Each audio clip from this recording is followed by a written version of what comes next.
NIA Sachin वाजे की कहानी की परत दर परत रोज निकाल रही है। अभी तक कितनी गाड़ियां पकड़ी गई उनकी, लग्जरी गाड़ियां हैं, और 6 या 7 आ गई हैं, 8 हो गई। रोज नई गाड़ियां मिलती हैं जो उपयोग कर रहे हैं।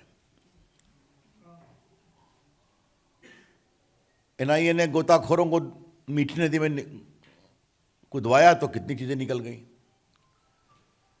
तो ये सचिन वाजे की कहानी कहां तक जाएगी ये तो एनआईए बताएगी, लेकिन उसकी परत दर परत रोज खुल रही है। हमारी अपेक्षा होगी कि सीबीआई प्रिलिमिनरी इंक्वायरी प्रामाणिकता से अवश्य करेगी, और जो लॉ में प्रावधान है, अगर उनको लगता है कि प्राइमा फेशी केस है तो एफआईआर करने का उनका अधिकार है। और कोर्ट ने स्वयं पाया है कि मामला गंभीर है, गृह मंत्री इन्वॉल्व हैं, फेयर प्रोब मुंबई पुलिस के द्वारा नहीं संभव है।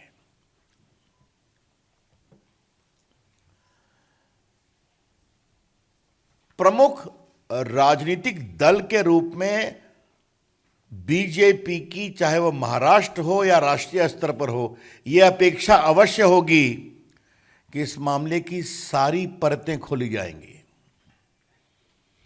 The BJP expects that all the ramifications of this issue ought to be investigated fairly, properly, and those who are involved must be brought to book.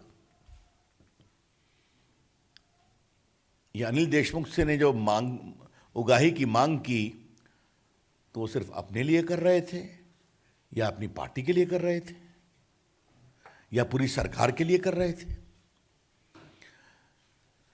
देखिए पत्रकार मित्रों, मैं एक गंभीर विषय की ओर आपको इसलिए बार बार कह रहा हूं, यह भारत के, आजाद भारत के इतिहास में आज तक नहीं हुआ है कि पुलिस कमिश्नर गृह मंत्री पर आरोप लगा रहा है कि गृह मंत्री एक क्वेश्चनेबल कंडक्ट के एएसआई सचिन वाजे को कह रहे हैं कि तुम 100 करोड़ रुपए का इंतजाम करो।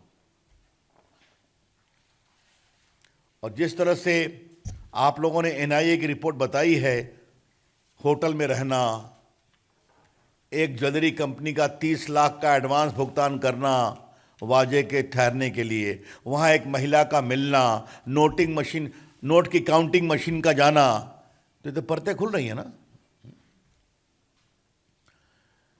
तो surely there may be a lot of linkages, बहुत से अधिक सेतु निकलेंगे इससे, और हम चाहते हैं कि इस पूरे मामले के सभी सेतुओं की जांच होनी चाहिए।